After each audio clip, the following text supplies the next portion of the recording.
Hello and welcome to another video about Neverwinter tonight. I've got my Paladin here. I know this video has been a long time in coming, and I know most people have actually been asking for a rogue video.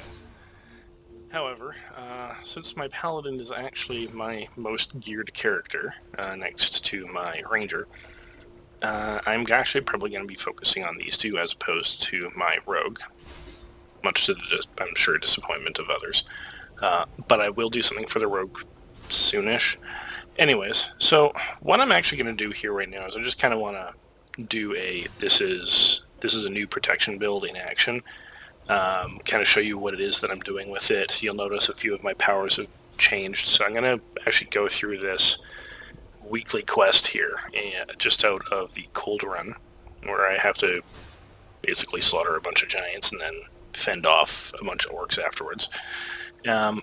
And then from there, I'll go over the different powers that I'm using and why I've switched out other previous powers for these ones, and some other changes I've made to the build in general. You'll also notice I'm actually no longer using negation. I'm actually using a Shadowclad enchantment. The reason on that, I realized my deflection was in need of help. I may switch back to negation as I continue to gear up this character, but for now this has been serving me well. So anyways, on to business, I suppose.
Okay, so as you can see, that was actually handled relatively easily.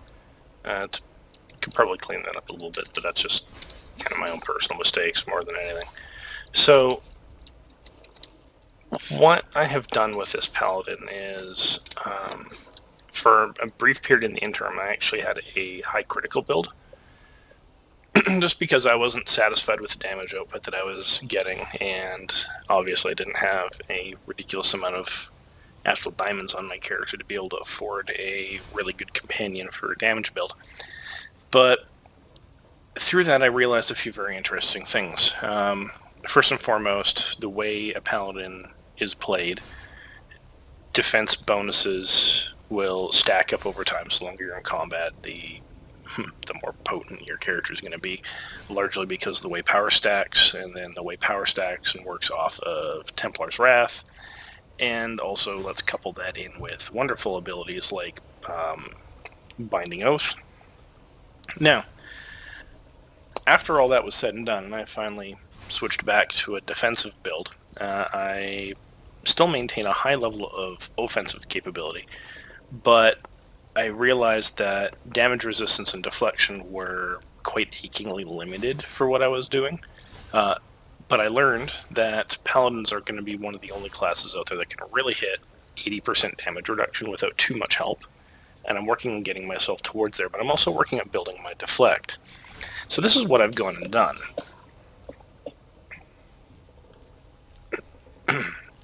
So, changed up a couple of my feats. I'm actually thinking of even redoing this a little bit more, and going with Stand Fast as opposed to one of my other Justice Tree abilities. Like, I might keep Beacon of Hope,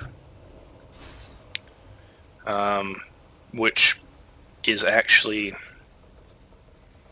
honestly a little bit more useful, I think, because a heal based off of my daily powers is kind of nice. But anyways, so what I've done is I've buffed up my Divine Call, so now I'm getting max AP back, boosted my hit points, obviously being a tank. Damage resistance increase, absolute must, so you want to take Light Shield to max. Reduced encounter power recharge, this is an absolute must-have. And then I went with Steadfast, because more hit points, definitely not a bad thing. So, in the Justice Tree, now most paladins that are playing a Protection Paladin should probably take the Justice Tree just to help reduce your cooldowns. But I have 5 of 5 on Swift Flash. I'm not going to get into the details of what a lot of these do. 5 of 5 Flash of Light, 5 of 5 of Radiant Champion, Echoes of Light, Purifying Fire. Then I grabbed my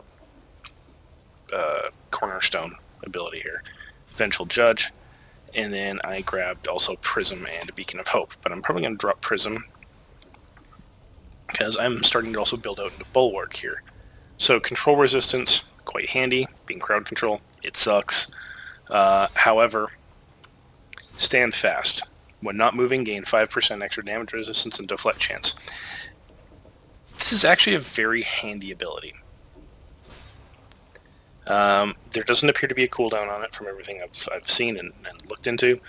And really, having a bonus 5% to the damage resistance, so that would put me at a 48 just static and a deflection chance of 25% static before any of my other buffs roll in, is kind of nice. And yes, as I've mentioned before, both my damage resistance and deflect chance are lower than they could be, but I am working on that. The point of this is also to take full advantage of both of these stats. Now, the reason why is I had a run-in with Orcus. I was not prepared for that fight. I'm going to tell you straight up, I was not prepared to fight Orcus. That guy tore me apart very quickly. I have never really actually been in a situation where I've been 2 to 3 shotted before. That is exactly what happened. So, this is why I decided to go and build on deflection chance. My damage resistance didn't drop by very much. It only dropped by like 5%. But I boosted my deflect chance from 8% to 20. And that's with no buffs, so my survivability has gone up quite substantially. Plus, on top of which, I get the negation. When max stacks of negation are around, I'm sitting at almost 40% deflect chance. Now, the other reason I went with with Shadowclad, not negation, is because once you get it to pure, you gain a damage resistance buff for every stack of Shadowclad you get.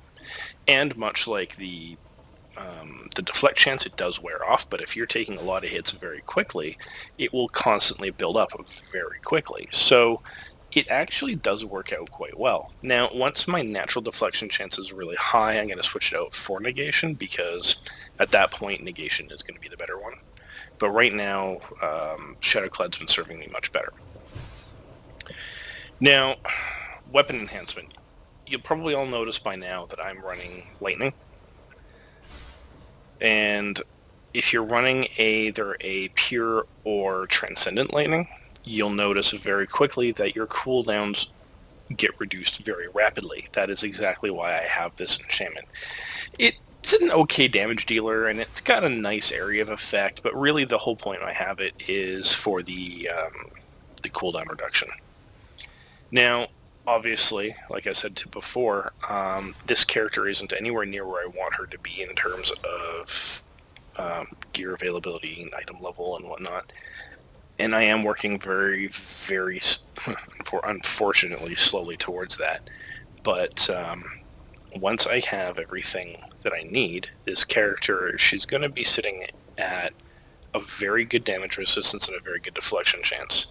I've already run the numbers on it. And once I start popping in rank 11 enchantments into all my stuff, it'll be a night and day difference. Now, obviously, companions are going to make a big difference as well. I'm not going to get into the mechanics and details of that, because by now there are more than enough guides and walkthroughs over the internet of how companions work.